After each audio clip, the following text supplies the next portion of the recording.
clicou nele, aí apareceu um monte de gente, não foi? Apareceu. Apareceu a gente, eu e a Solange? Calma aí, deixa eu digitar. Se não apareceu, Miriam. tu vai dar lupin. Isso. Miriam Maria Souza. Isso, eu mesma. Convidar. Vou lá, você vai me chamar. Aí a mesma coisa a Solange. Ó, já apareceu aqui pra mim. Tá, mas espera aí, meu Deus. Solange Evaristo, convidei. E agora? Aqui pra mim tá abrindo. Peraí, agora espera que a gente vai entrar. Aí você pode ir convidando as outras pessoas. Tá. Pronto, eu já tô te vendo. Ó, vou escrever. Oi, pra você. Ah, oi. Ah, legal, entrou, Miriam. Isso. Lá no Face, pra você vai ter um delete, né? Vai ter um atraso na fala.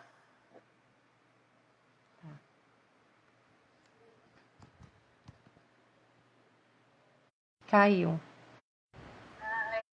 É só você fechar ali o Google Meet se você quiser e vai dando a aula aí e a gente vai interagindo com você na mensagem. Vai ter um atraso na fala. Ó. Ah, legal. Eu tô te pedindo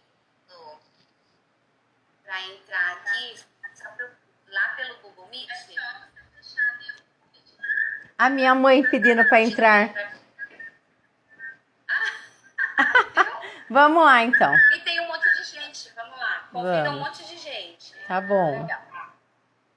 Vamos começar. Vou fechar aqui, tá bom? Qualquer coisa volta aqui pra gente falar. Tá. Boa noite. Gente, vamos lá? Vocês um pouquinho sobre jogos como recurso no atendimento psicopedagógico, né? Quem já me conhece há muito tempo sabe da minha paixão por jogos.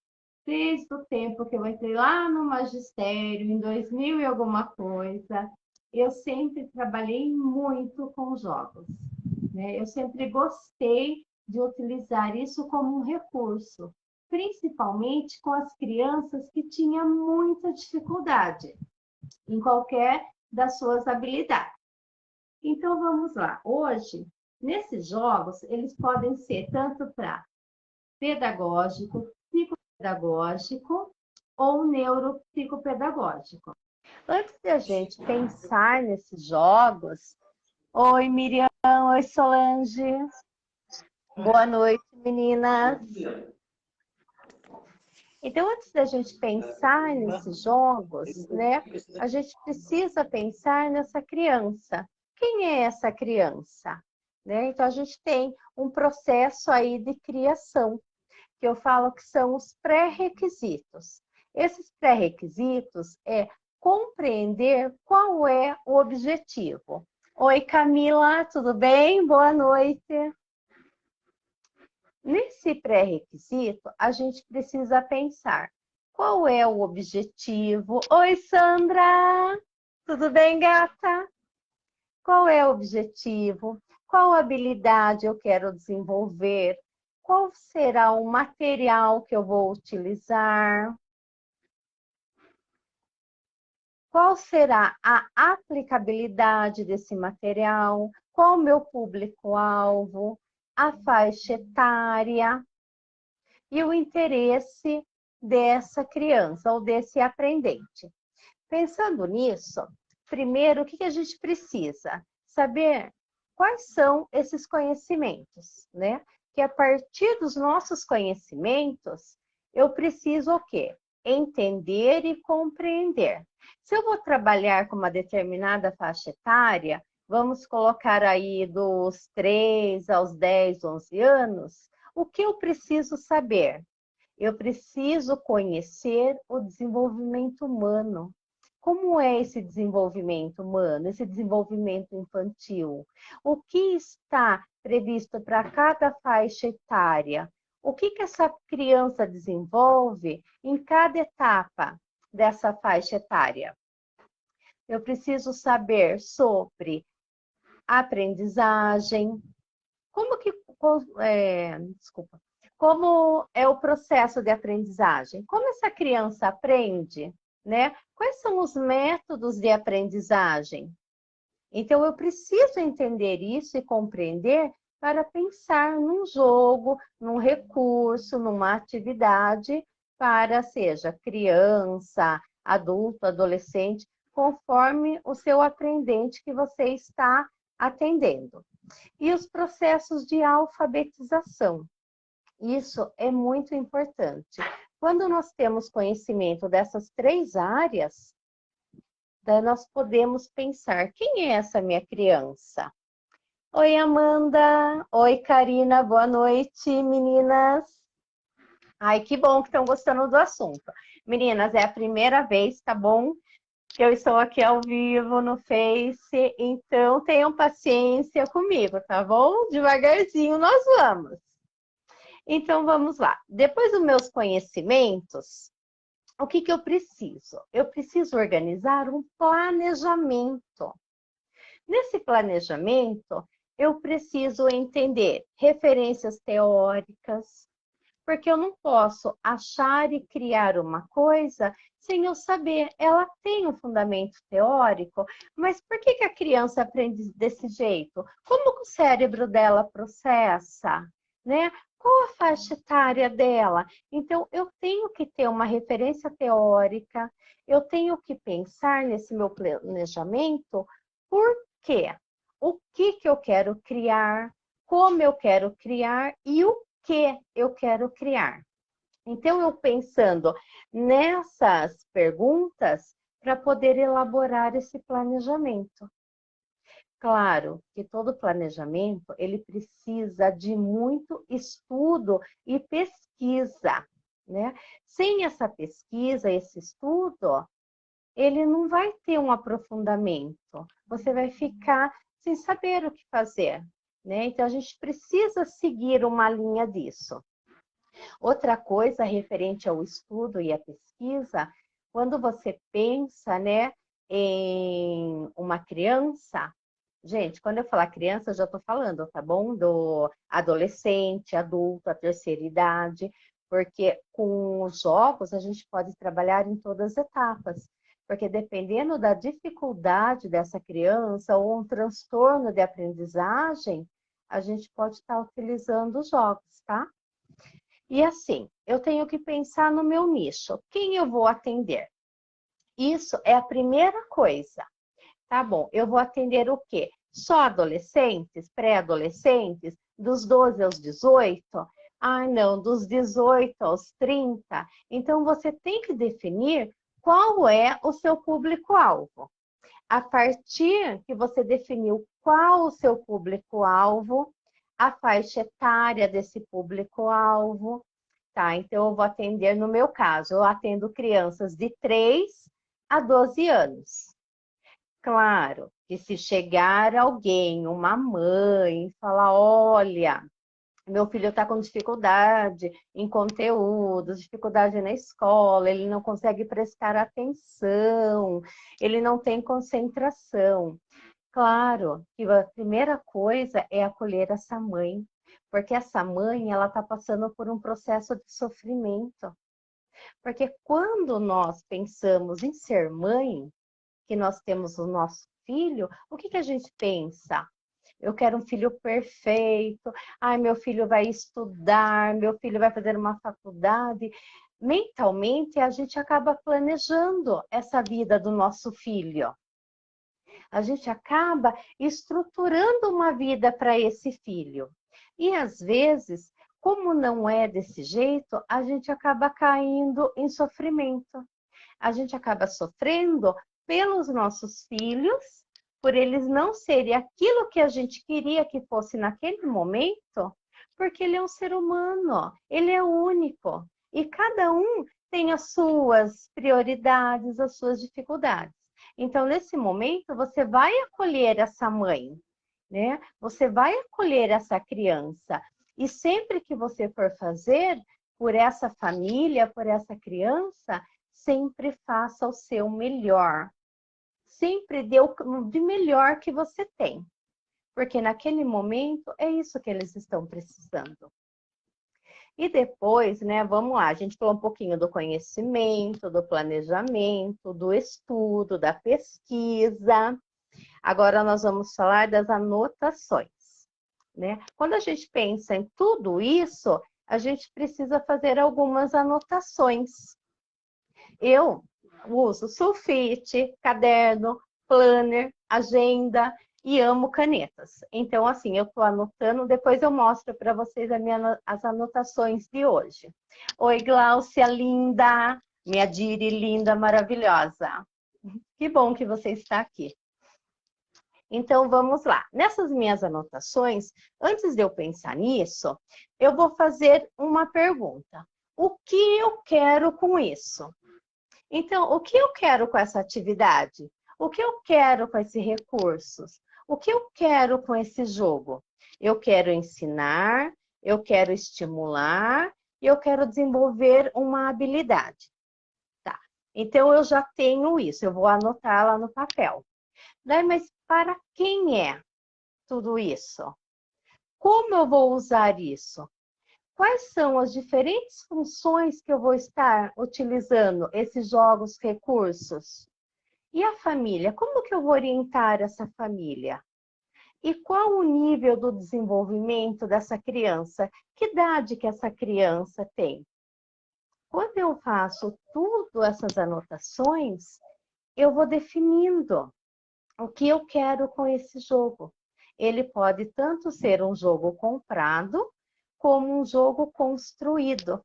Mas você já tem uma base do que você vai fazer, a partir da onde que você vai trabalhar com isso, né? Que habilidades eu quero trabalhar? E quais estímulos eu quero desenvolver nessa criança? E qual a aplicabilidade? Quando eu penso num jogo, eu preciso, ou compro um jogo, eu preciso pensar na aplicabilidade. Por quê? A aplicabilidade é você poder usar esse jogo, essa atividade, esse recurso de diversas formas, com várias crianças. Você não precisa usar ela de um único jeito. Você pode, com ela, se inspirar e criar novas regras, novas estratégias. Mas, primeiro, para tudo isso acontecer, né? O que a gente precisa fazer primeiro? A gente precisa avaliar, tá? Quando eu vou avaliar, é o começo de tudo.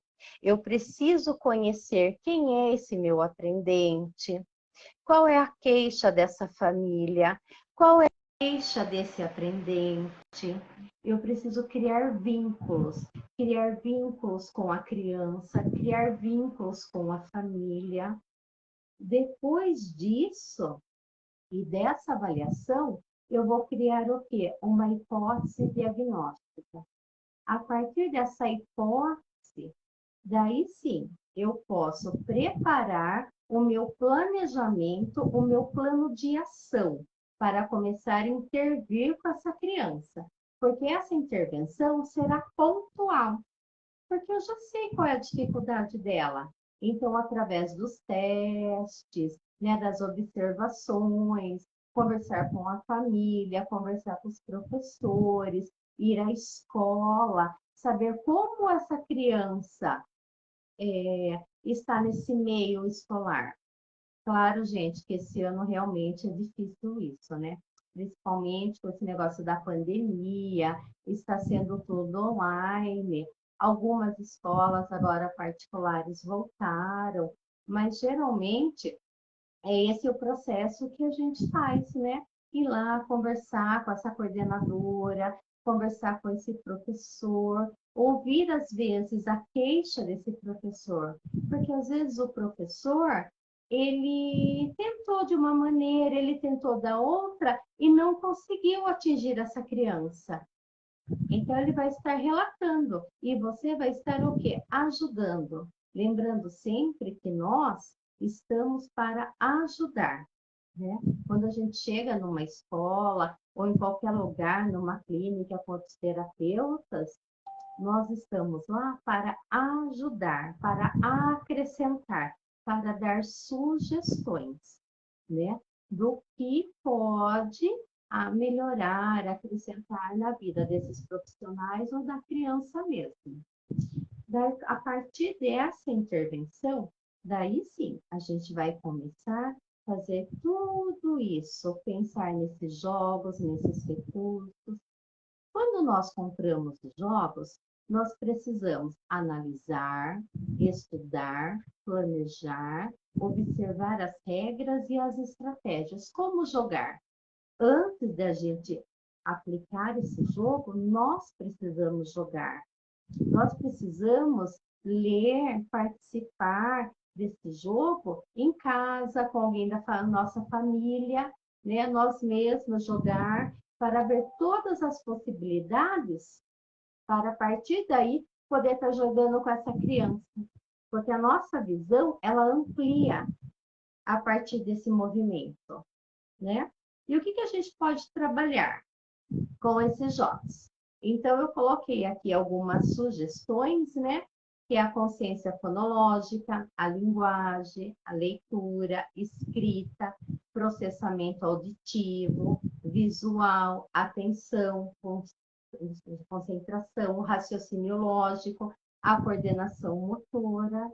Então, são vários aspectos que a gente trabalha com os jogos e com qualquer outra atividade, principalmente o lúdico, porque os autores, né, os estudiosos falam que a partir do momento que a criança brinca, ela se envolve na brincadeira, que ela descobre quem é o eu, né?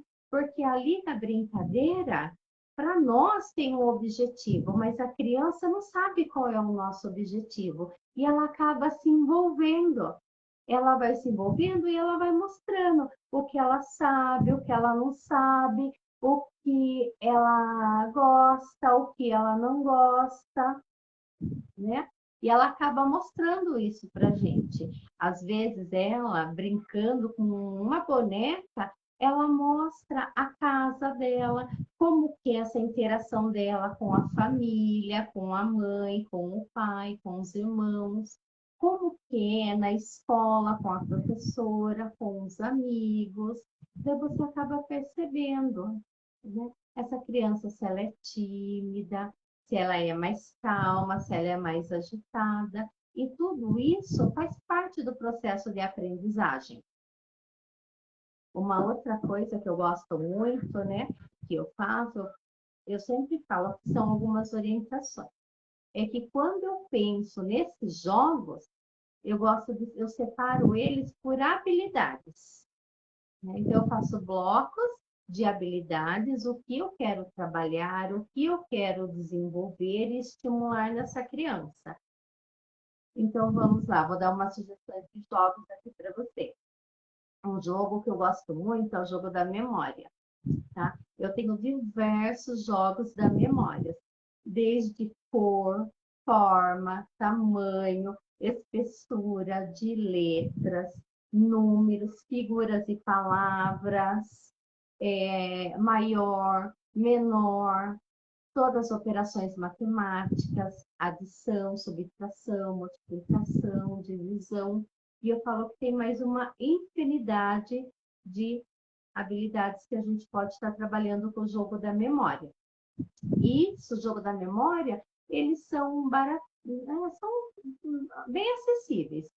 Eu tirei uma foto, só que acho que não vai dar para postar aqui, mas eu vou tentar mostrar para vocês como está a minha cama hoje. Eu coloquei lá no Instagram, tá? Uma foto dos jogos. Porque eu tenho jogos comprados e eu tenho jogos confeccionados. E esses joguinhos simples, né, que eu falo, tanto da memória, quebra-cabeça, às vezes a gente encontra, por R$ 1,99, por R$ 2,99, né? Tem algumas meninas mandando mensagem. Mas são muito caros os jogos. Depende. Vai nessas lojinhas de R$ 1, esses armarinho Fernandes da vida, que tem, né? Algumas coisinhas bem em conta. Pode deixar, Miriam, vou mostrar sim. Daí outras sugestões são os dominó, quebra-cabeça, jogo de Lego, jogos de encaixe, jogo construtor e o de tabuleiro. O tabuleiro eu já uso com crianças assim, acima dos 10 anos. Porque ele precisa de regras. Então, se a gente quer trabalhar regras com essas crianças, a gente já começa por onde? Pelos jogos. Para ver se essa criança ela compreende, ela respeita regras, ela gosta de regras. Então, eu gosto muito do lince, da dama, a trilha, o ludo, o xadrez e alguns jogos de percursos. Por quê? Com isso, você percebe se a criança consegue identificar ou não os símbolos, os números, as letras. Porque tem criança que está com 11 anos, mas ela tem uma certa dificuldade, né? Ela tem uma certa disgrafia, desortografia, descalculia, né? Dislexia. Então, com alguns jogos, você consegue trabalhar isso. Eu até coloquei aqui, depois eu passo para você. Né? E a outra coisa que eu gosto muito são os blocos lógicos. Gente, esses jogos eu gosto de trabalhar tanto com a criança com dificuldade de aprendizagem, né? Quanto transtorno de aprendizagem. Porque às vezes essa dificuldade de aprendizagem, a gente tem que estar percebendo se realmente é uma dificuldade que ela não consegue aprender ou é um momento, alguma lacuna pedagógica que ficou algo lá atrás sem ela ter compreendido. Né? Eu falo assim, igual a multiplicação. Como que a criança vai aprender a multiplicação se ela ainda não aprendeu o processo da adição? Se ela tiver dúvida como que é o processo da adição, ela não vai conseguir entender a multiplicação. Então, o que precisa? Voltar lá atrás, né, no conteúdo anterior, para trabalhar com ela. Porque quando ela se apropriar desse conteúdo da adição, seja de base 10, de base 100, de base 1000, a partir da hora que ela compreender isso, ela consegue ir para a multiplicação e fazer as demais operações. Então, isso é muito importante, tá bom? Daí, deixa eu só pegar aqui. Olha só, eu coloquei umas coisinhas aqui para a gente trabalhar no caso da disgrafia, tá? É bem resumido. O que seria a disgrafia? A criança, ela não consegue escrever adequadamente. As pessoas confundem a disgrafia com a letra feia. E o que é? É o grafar, é o motor.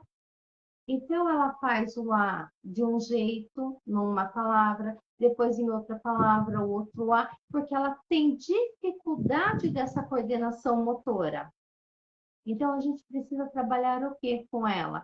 A estimulação global, o treino motor, aqueles painel psicomotores, aqueles alinhavos. Isso é ótimo. E no global, trabalhar o quê? Trabalhar o corpo. O corpo é muito importante. Então, fazer um esporte, né? Jogar bola, fazer uma ginástica, andar de bicicleta. Isso ajuda nessa coordenação motora da criança.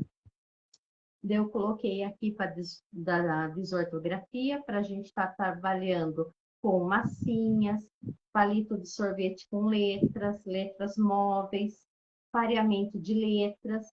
Por quê? Qual é o problema da desortografia? A dificuldade da criança é no desenho da letra. Ela lê bem, ela interpreta bem, ela compreende, mas na hora dela ver a letra, dela estar escrevendo, ela acaba confundindo. Um exemplo, hoje é com J, ela escreve com G. Então, isso, o que a gente vai estar fazendo? Trabalhando com isso, para ela estar vendo, se apropriando dessas letras, né? Desse desenho dessa letra. Devemos começar, a Miriam postou aqui, devemos começar pela coordenação motora grossa. Isso, Miriam, com certeza. E que eu falo, uma coisa que a criança gosta muito é a massinha, né? Então, você dá para ela estar fazendo esse movimento de amassar, de criar as letras, né, números, ou, né, personagens, igual eu falo, eu gosto de criar histórias. Então, eu dou a massinha. Além de tudo isso, para a criança tem que ter um produto final. E esse produto final, de repente, no final, faz um personagem. Ela fez, a gente acaba trabalhando uma história, né? É um lúdico também, acaba trabalhando isso. Então, assim, concluindo tudo isso, os jogos, eles são pensados, construídos de acordo com a necessidade e a característica de cada criança.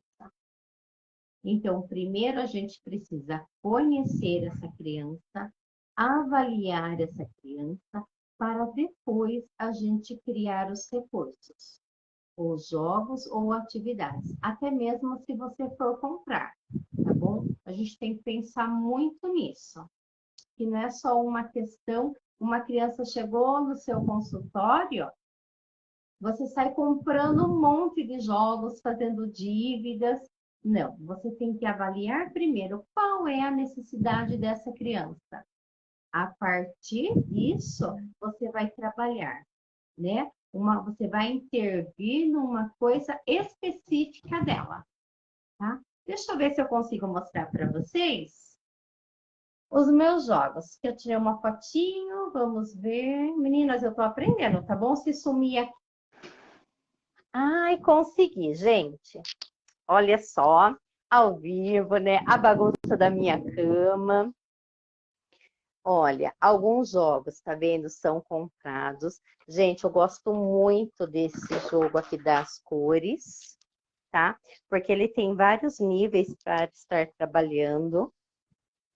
Olha os joguinhos que eu falei para vocês, que são aqueles joguinhos baratinhos, que eu paguei R$ 1,99, tá? Esses daqui também, ó. Esse R$ 1,99. Esses jogos aqui, ó. Torremoto, alfabeto de palavras, né? Esses jogos aqui, ó. O Ligue Ligue, o 4 em linhas.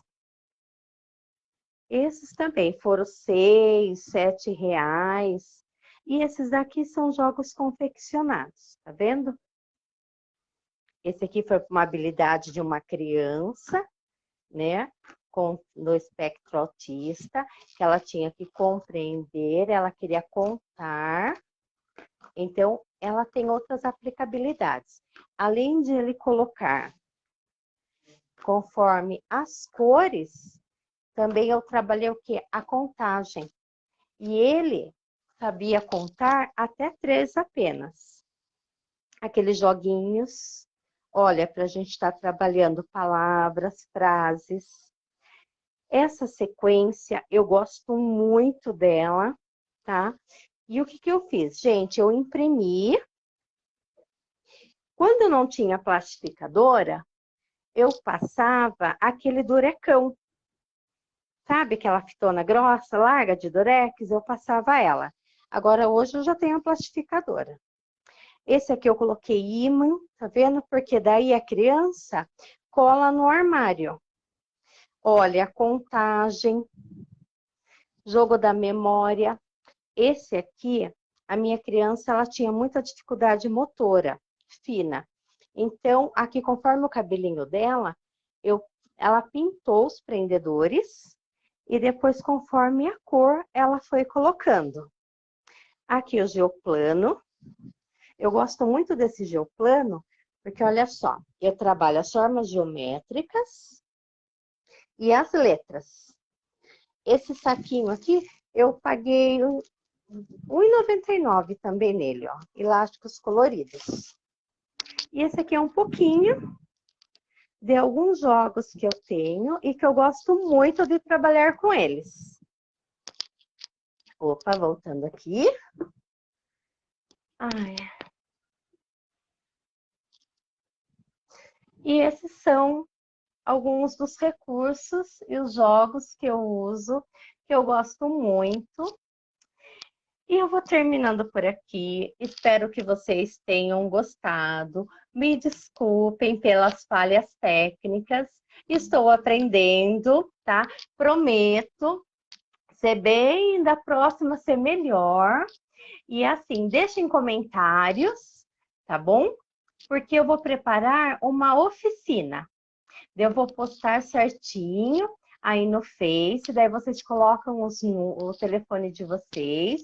Eu vou montar um grupo no WhatsApp para dar uma oficina com certificado sobre criação de jogos. Daí eu vou mostrar um por um qual o objetivo, qual a habilidade que se trabalha, o que eu posso estar desenvolvendo nessa criança, tá bom? Ai, meninas, obrigada pelos comentários, viu? Também estou adorando ver a participação de vocês. Tá bom, pessoal? Muito obrigada. Agradeço de coração. Beijinhos. E não esqueça de deixar os comentários, tá bom? Tchau para vocês. Obrigada.